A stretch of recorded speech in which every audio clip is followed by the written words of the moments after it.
बिस्मिल्लाहिर्रहमानिर्रहीम। अस्सलामुअलैकुम स्टूडेंट्स, हमारा आज का टॉपिक है इन्वर्स ऑफ अ मैट्रिक्स। ठीक है, तो इन्वर्स ऑफ अ मैट्रिक्स आज के इस लेक्चर्स के अंदर हम सीखेंगे कि किस तरह हम मैट्रिक्स का इन्वर्स फाइंड आउट करते हैं। तो जो सबसे पहला हमारे पास टॉपिक आता है इन्वर्स फाइंड आउट करने से पहले कुछ ऑपरेशंस हैं, जिनमें से number 1 determinant of a 2x2 matrix. ठीक है, तो सबसे पहले हम सीखेंगे कि किस तरह हम 2x2 मैट्रिक्स का डिटर्मिनेंट फाइंड आउट करते हैं। तो डेफिनेशन में डिफ़ाइन करवाता हूँ डिटर्मिनेंट ऑफ अ मैट्रिक्स। हमने लेट कर लिया, let A be a matrix square matrix the determinant of A denoted and define as. अब डिनोट करने के लिए सबसे पहले ए साइडों पे दो स्ट्रेट लाइंस लगाते हैं, इसको पढ़ते हैं डिटर्मिनेंट ऑफ ए या डिटर्मिनेंट ऑफ ए, ये हम शॉर्टकट फॉर्म में लिखते हैं इज़ इक्वल टू। जब भी हम इसको अप्लाई करवाएंगे राइट हैंड साइड पे जो स्केयर मैट्रिक्स था, देखें यहाँ ब्रैकेट्स हैं बट ये स्ट्रेट लाइंस हैं। डिफ़ाइन कैसे करना है कि ये जो डायगोनल एंट्रीज़ हैं इन दोनों का प्रोडक्ट माइनस ये जो दूसरी नॉन डायगोनल एंट्रीज़ हैं इनका प्रोडक्ट। ठीक है, तो इन दोनों का प्रोडक्ट आ जाएगा a multiply by D, A D minus, दरमियान में माइनस आएगा। हमेशा जब भी डिटर्मिनेंट की ओपनिंग होगी तो दरमियान में क्या लिखेंगे हम लोग, माइनस राइट करेंगे। तो माइनस लिखने के बाद जो नॉन डायगोनल c और b, तो ये आ जाएगा c और b। तो ये हम क्या करते हैं, डिटर्मिनेंट की डेफिनेशन है, मैथमेटिकल डेफिनेशन है कि डिटर्मिनेंट को हम डिफ़ाइन कैसे करते हैं। अब देखें, डिटर्मिनेंट की बेस पे हम दो तरह के मैट्रिक्स पढ़ते हैं, singular and non singular matrix. तो नंबर 1 सिंगुलर मैट्रिक्स को देखते हैं। तो सिंगुलर मैट्रिक्स क्या होता है, square matrix A is called singular matrix if the determinant of A is equal to 0। For example, हमने किसी भी स्केयर मैट्रिक्स का डिटर्मिनेंट फाइंड आउट किया, अगर तो डिटर्मिनेंट फाइंड आउट करने के बाद उसका डिटर्मिनेंट आ जाए 0, आंसर निकला है 0, तो हम कहेंगे कि वो वाला जो मैट्रिक्स है वो क्या कहलाएगा, सिंगुलर कहलाएगा। जैसे स्केयर मैट्रिक्स ए, हमने इसका डिटर्मिनेंट लेते हैं तो determinant of A is equal to 0, 0 के इक्वल आ गया, इसका मतलब ये सिंगुलर है। A square matrix A is called non singular if the determinant of A is not equal to 0। लेकिन अगर हम उसका डिटर्मिनेंट फाइंड आउट करें और वो 0 के इक्वल ना आए तो हम कहते हैं ऐसे मैट्रिक्स को हम क्या कहते हैं, नॉन सिंगुलर मैट्रिक्स कहते हैं। ठीक है, तो नेक्स्ट जो टॉपिक है हमारे पास वो है एडजॉइंट ऑफ अ मैट्रिक्स। तो एडजॉइंट ऑफ अ मैट्रिक्स को कैसे डिफाइन करते हैं, an adjoint of a square matrix, ये स्केयर मैट्रिक्स है, is obtained by interchanging the diagonal entries, इन दोनों को इंटरचेंज करना है, and changing the sign of other entries, और ये जो अदर एंट्रीज आ रही हैं इनके हमने साइन चेंज करने हैं। ठीक है, अब इसी का डिटर्मिनेंट किया मैंने एडजॉइंट की, यहाँ क्या किया, प्रॉपर डेफिनेशन भी लिखी हुई मैथमेटिक्स के अंदर। तो क्या लिखा हुआ, and is denoted by adjoint of A, उसको लिखते क्या है, एडजॉइंट ऑफ ए। और एडजॉइंट ऑफ ए को डिफाइन कैसे करते हैं, adjoint of A is equal to, ये आपके पास था ए और डी, इन दोनों को चेंज कर दिया, यहाँ डी राइट कर देंगे, यहाँ ए राइट कर देंगे, डी और ए राइट कर दिया, और इन दोनों के साइन चेंज कर देने हैं, minus C and minus B. तो ये क्या है हमारे पास, एडजॉइंट की डेफिनेशन थी। ठीक है, तो next multiplicative inverse of a singular matrix क्या होता है हमारे पास। तो मल्टीप्लिकेटिव इन्वर्स क्या होता है, let A and B be two matrix of a same order, same order mean square होने चाहिए दोनों। ठीक है, दोनों स्केयर मैट्रिक्स हों, then A and B are said to be multiplicative inverse of each other if A B is equal to B A is equal to I. यानी कि अगर हम उनका प्रोडक्ट लें, कोई से दो मैट्रिक्स हों, हमने ये बताना हो कि ये हमारे पास सिंगुलर हैं या ये एक दूसरे का मल्टीप्लिकेटिव इन्वर्स है या नहीं, तो हम सिंपली क्या करेंगे, हम उन दोनों का प्रोडक्ट फाइंड आउट करेंगे। अगर उन दोनों का प्रोडक्ट आइडेंटिटी मैट्रिक्स बन जाएगा, चाहे आप ए बी लें चाहे आप बी ए फाइंड आउट करें, उसका प्रोडक्ट आइडेंटिटी मैट्रिक्स आना चाहिए। अगर आइडेंटिटी मैट्रिक्स आता है तो हम कहते हैं कि ये जो मैट्रिक्स थे ये दोनों एक दूसरे के मल्टीप्लिकेटिव इन्वर्स हैं।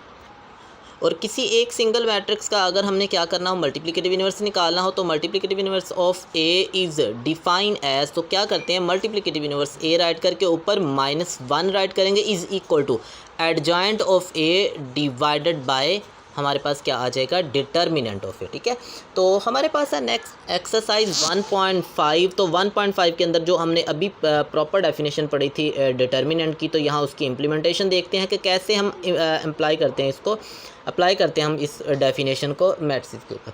तो ये हमारे पास कोई एक मैट्रिक्स ए है। ठीक है, क्वेश्चन नंबर 1 है, कहता find the determinant of the following matrix, ये जो गिवन मैट्रिक्स है इनका हमें डिटर्मिनेंट फाइंड आउट करना है। तो सबसे पहले ए आ गया, ए का हम क्या करते हैं, डिटर्मिनेंट फाइंड आउट करना है। तो A determinant of A is equal to, देखिए मैंने कहा था ऊपर वाले में ब्रैकेट्स आ रही हैं, बट जब हम डिटर्मिनेंट का साइन लिखेंगे तो दोनों तरफ लाइंस को स्ट्रेट कर देना। अब इन स्ट्रेट लाइन की जो ओपनिंग होती है क्या करेंगे, डायगोनल एंट्रीज का product -1 multiply by 0, -1 multiply by 0, दरमियान में हमेशा माइनस का साइन लिखना है, और 2 multiply by 1, 2 multiply by 1, -1 multiply by 0 0 हो जाएगा, और 2 मल्टीप्लाई बाय 1 2 आ जाएगा, और ये माइनस वैसे का वैसे, और 0 - 2 वो -2 ही होता है। तो ये हमारे पास क्या आ गया, ए का डिटर्मिनेंट। इसी तरह हम क्या कर सकते हैं, नेक्स्ट हमारे पास क्या है, डी आ जाएगा। तो डी का डिटर्मिनेंट फाइंड आउट करना है हमें। तो डी का डिटर्मिनेंट फाइंड आउट करने के लिए देखें, ये हमारे पास क्या आ गया, मैट्रिक्स डी है, हम इसका डिटर्मिनेंट लेते हैं। तो डिटर्मिनेंट के लिए मैंने बताया था डायगोनल एंट्रीज का प्रोडक्ट, यानी कि 3 multiply by 4, 3 multiply by 4, minus का साइन, और 1 multiply by 2, 1 multiply by 2, 3 multiply by 4 12, और 1 मल्टीप्लाई बाय 2 2 आ जाएगा, और 12 में से 2 माइनस करेंगे तो 10। तो ये हमारे पास क्या आ गया, उसका हमने डिटर्मिनेंट फाइंड आउट कर लिया। इसी तरह हम डिटर्मिनेंट की डेफिनेशन को यूज़ करते हुए हमने सीखा कि किस तरह हम डिफ़ाइन करेंगे कि जो हमारे पास मैट्रिक्स है वो सिंगुलर है या नॉन सिंगुलर है। तो हमारे पास ये पहला क्वेश्चन कहता है find which of the following matrix are singular और नॉन सिंगुलर। हमने ये बताना है वो सिंगुलर है या नॉन सिंगुलर। तो सिंगुलर और नॉन सिंगुलर के लिए हमने क्या पढ़ा था कि हम जस्ट उसका डिटर्मिनेंट फाइंड आउट करेंगे। अगर तो डिटर्मिनेंट 0 आ जाएगा तो सिंगुलर कह देंगे, अगर 0 नहीं आएगा तो नॉन सिंगुलर कहेंगे। ठीक है, तो यहाँ देखें क्वेश्चन नंबर 2 का फर्स्ट वाला पार्ट है हमारे पास, ए इज इक्वल टू, ये एक मैट्रिक्स दिया गया है, हम इसका डिटर्मिनेंट लेते हैं। हमने ये चेक करना है कि ये सिंगुलर है या नॉन सिंगुलर है। तो हम सिंपली क्या करते हैं, इसका डिटर्मिनेंट लेते हैं। तो डिटर्मिनेंट फाइंड आउट किया, हम लिखते हैं 3 multiply by 4, 3 multiply by 4 minus 6 multiply by 2, तो 6 मल्टीप्लाई बाय 2 ये राइट कर दिया। तो दोनों का प्रोडक्ट है 3 मल्टीप्लाई बाय 4 12 आता है, 6 मल्टीप्लाई बाय 2 भी 12 आता है, 12 माइनस 12 0 आ जाएगा। तो 0, इसका मतलब ये हुआ हमने डिटर्मिनेंट लिया इज इक्वल टू 0 आ गया। जब 0 आ जाता है तो हमने कहा था वो वाला मैट्रिक्स क्या होगा, सिंगुलर, जिसका डिटर्मिनेंट 0 आ जाएगा। तो यहाँ जो मैट्रिक्स ए है वो क्या है, हमारे पास एक सिंगुलर मैट्रिक्स है। नेक्स्ट एक और क्वेश्चन लेते हैं, इसी का पार्ट है हमारे पास, फोर्थ पार्ट है। हमने क्या करना है, डी को चेक करना है कि ये सिंगुलर है या नॉन सिंगुलर। तो हम सिंपली क्या करते हैं, इस पर डिटर्मिनेंट अप्लाई कर देते हैं। जब डिटर्मिनेंट लिया, D determinant is equal to, दोनों तरफ क्या कर दी हमने, स्ट्रेट लाइंस है ये। ठीक है, दोनों तरफ स्ट्रेट लाइन लगा दी।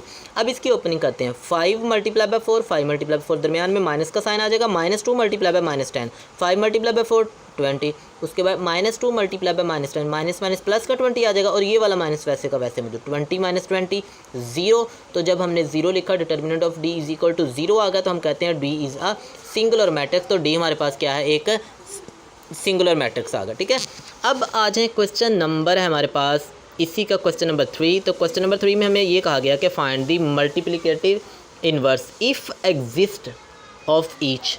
अगर एग्जिस्ट करता है तो हमें इसका मल्टीप्लिकेटिव इन्वर्स फाइंड आउट करके देना। ठीक है, तो देखते हैं। सबसे पहला पार्ट है हमारे पास, ए इज़ इक्वल टू -1 3 2 0। तो हमें इसका क्या करना है, मल्टीप्लिकेटिव इन्वर्स फाइंड आउट करना है। तो हम क्या करते हैं, हमने डेफिनेशन पढ़ी कि जो कोई भी मैट्रिक्स है उसका हमें अगर मल्टीप्लिकेटिव इन्वर्स लेना है, तो मल्टीप्लिकेटिव इन्वर्स की जब डेफिनेशन पढ़ाई थी एक सिंगल मैट्रिक्स के लिए, तो मैंने कहा था कि A inverse is equal to adjoint of A divided by A determinant. ठीक है, तो वो ए डिटर्मिनेंट के ये इसके इक्वल आ जाएगा। अब हमें यहाँ 2 चीज़ें फाइंड आउट करनी है। नंबर 1 हमें एडजॉइंट ऑफ ए का पता होना चाहिए, नंबर 2 हमें डिटर्मिनेंट ऑफ ए का पता होना चाहिए। अब यहाँ जब भी हमें इन्वर्स देखना है, क्योंकि यहाँ रिस्ट्रिक्शन नज़र आई, इफ़ इट एग्जिस्ट, अगर एग्जिस्ट करता है, तो इसका मतलब ये हुआ कि यहाँ कोई ना कोई तो प्रॉपर कंडीशन होनी है। तो तमाम वो वाले मैट्रिक्स जो हमारे पास नॉन सिंगुलर होते हैं उनका मल्टीप्लिकेटिव इन्वर्स एग्जिस्ट करता है। अगर वो सिंगुलर हो जाएं तो उनका मल्टीप्लिकेटिव इन्वर्स एग्जिस्ट नहीं करता। तो हमें ये चेक करना है कि जो गिवन मैट्रिक्स होगा क्या वो सिंगुलर है या नॉन सिंगुलर है। ठीक है, तो यहाँ सबसे पहले हम उसका डिटर्मिनेंट लेकर चेक करते हैं ये सिंगुलर है या नॉन सिंगुलर है। तो सबसे पहले जब हमने चेक किया तो ए का डिटर्मिनेंट लेते हैं। तो ए का डिटर्मिनेंट लिया तो दोनों तरफ लाइन सीधी कर देंगे, तो ये आ जाएगा -1 मल्टीप्लाई बाय 0 0 हो जाएगा, 2 मल्टीप्लाई बाय 3 6 आ जाएगा, तो माइनस की वजह से माइनस का 6। अब -6 नॉट इक्वल टू 0, ये 0 के इक्वल नहीं है। 0 के इक्वल ना होने का मतलब ये है कि ए हमारे पास एक नॉन सिंगुलर मैट्रिक्स है। अगर ये नॉन सिंगुलर, जैसा कि प्रीवियस हमने सिंगुलर मैट्रिक्स को चेक करते हुए चेक किया था कि अगर डिटर्मिनेंट 0 आ रहा था तो हम कह रहे वो सिंगुलर है। यहाँ 0 के इक्वल नहीं आया, तो इसका मतलब ये एक नॉन सिंगुलर मैट्रिक्स है। जब ए नॉन सिंगुलर है तो इसका मतलब इसका इन्वर्स एग्जिस्ट करेगा। अब हमने ये वाली चीज़ तो फाइंड आउट कर ली, अब हमें उसका एडजॉइंट लेना है। तो एडजॉइंट फाइंड आउट करते हैं। जब हम एडजॉइंट फाइंड आउट करते हैं तो एडजॉइंट के लिए देखिएगा क्या करते होते थे हम लोग, एडजॉइंट जब फाइंड आउट करते थे तो हमने पढ़ा था एडजॉइंट में हमें क्या करना है, सिंपली जब हमने एडजॉइंट लेना है, जैसे ये वाला मैट्रिक्स है तो इसकी ये जो डायगोनल एंट्रीज थी इनको इंटरचेंज करना था, 0 की जगह पे -1 और -1 की जगह पे 0 आ जाना था। तो ये देखें 0 की जगह पे -1 और -1 की जगह पे 0 आ गया। और जो दूसरी आइडेंटिटीज थी उनके साइन चेंज कर देने, -2 -3 -2 -3। तो ये हमने एडजॉइंट ले लिया, ठीक है। अब हम क्या करना है, एडजॉइंट को उसके डिटर्मिनेंट पर डिवाइड करना है। तो -6 पर डिवाइड करते हैं तो ये -6 अंदर जाकर तमाम वैल्यूज़ के साइन चेंज कर देगा। तो 0/-6 वो 0 ही होता है। -3/-6 3 से कटिंग करेंगे तो 3 2 6 तो 1/2 आ गया। उसके बाद -2/-6 माइनस से माइनस कटेगा, 2 1 2 2 3 6 तो 1/3। उसके बाद माइनस से माइनस कटेगा 1/6। तो ये हमारे पास क्या आ गया, ए इन्वर्स आ गया। हमने ए का मल्टीप्लिकेटिव इन्वर्स फाइंड आउट कर लिया। तो स्टूडेंट्स जब भी स्क्वायर मैट्रिक्स के अंदर हमें क्या करना है, उसका मल्टीप्लिकेटिव इन्वर्स फाइंड आउट करना है तो हम सिंपली क्या करते हैं, हम उस स्क्वायर मैट्रिक्स के एडजॉइंट को उसके डिटर्मिनेंट पर क्या कर देते हैं, डिवाइड कर देते हैं। एक और एग्जांपल लेते हैं हम लोग। हमारे पास है एक मैट्रिक्स डी, हमें इसका क्या करना है, एडजॉइंट फाइंड आउट कर, ठीक है। तो एडजॉइंट फाइंड आउट करते हैं। तो एडजॉइंट के लिए हमें क्या चाहिए, सबसे पहली बात जो मैंने डिस्कस की वो ये कि हमें उसका डिटर्मिनेंट फाइंड आउट करना, हमें ये देखना क्या वो सिंगुलर है या नॉन सिंगुलर। तो ये आ गया ए, हम इसका डिटर्मिनेंट लेते हैं। तो क्या करेंगे, 1/2 को 2 से मल्टीप्लाई करवा देंगे, माइनस का साइन, 1 को 3/4 से मल्टीप्लाई करवा देंगे, ठीक है। अब क्या करें, सोल्व करें, 2 से 2 कट जाएगा, 1 बच गया और 1 मल्टीप्लाई बाय 3/4 3/4 ही आ जाएगा। अब इन दोनों का एलसीएम ले लेते हैं। इसके डिटर्मिनेंट में 1 है, 1 और 4 का एलसीएम 4 आ गया। अब 4 को 1 पे डिवाइड किया तो 4 आएगा। तो जो आंसर आता है ऊपर वाले न्यूमरेटर से मल्टीप्लाई करो तो 4 माइनस, तो यहाँ 4 पे डिवाइड करेंगे 1 मल्टीप्लाई बाय 3 3 आ जाएगा। 4 - 3 1 1/4। अब 1/4 not equal to 0, not equal to 0 का मतलब ये 0 नहीं है। जब 0 नहीं है तो इसका मतलब ये हुआ कि ये जो हमने मैट्रिक्स डी लिखा हुआ है ये हमारे पास एक नॉन सिंगुलर है।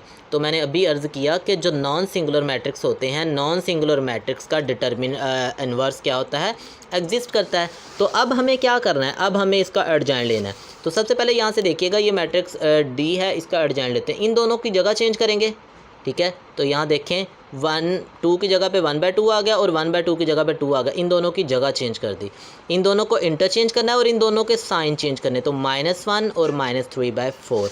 अब हमें सिंपली क्या करना है, फार्मूला अप्लाई करवा देना। तो हमने मल्टीप्लिकेटिव इन्वर्स का फार्मूला पढ़ा कि D adjoint of D divided by D determinant. जिस मैट्रिक्स का ले रहे हैं उसके एडजॉइंट को उसी के डिटर्मिनेंट पर डिवाइड करते हैं। तो ये एडजॉइंट की वैल्यू पुट कर दी हमने, ये उसके डिटर्मिनेंट की। अब देखें ये 1/4 है, तो 4 डिनोमिनेटर के डिनोमिनेटर में तो ये ऊपर जाकर मल्टीप्लाई हो जाएगा, तो ये ऊपर आ जाएगा हमारे पास। अब 4 अंदर जाकर तमाम एंट्रीज के साथ मल्टीप्लाई हो जाएगा, जैसा कि हमने प्रीवियस एक्सरसाइजेज के अंदर देखा था कि जब स्केलर मल्टीप्लिकेशन करते हैं तो वो तमाम एंट्रीज के साथ मल्टीप्लाई होता है। तो ये जो 4 होगा तमाम अंदर वाली एंट्रीज के साथ क्या हो जाएगा, मल्टीप्लाई हो जाएगा। तो 4 जब 2 से मल्टीप्लाई होगा तो 8 आ जाएगा, 4 जब -1 से होगा तो -4। अब 4 -3/4 में ये 4 से कैंसिल आउट हो जाएगा, -3 बच गया और ये 2 1 2 2 2 4 तो ये 2 बच जाएगा। तो इस तरह हमने क्या किया है, इन्वर्स फाइंड आउट किया है मैट्रिक्स का, स्क्वायर मैट्रिक्स का इन्वर्स।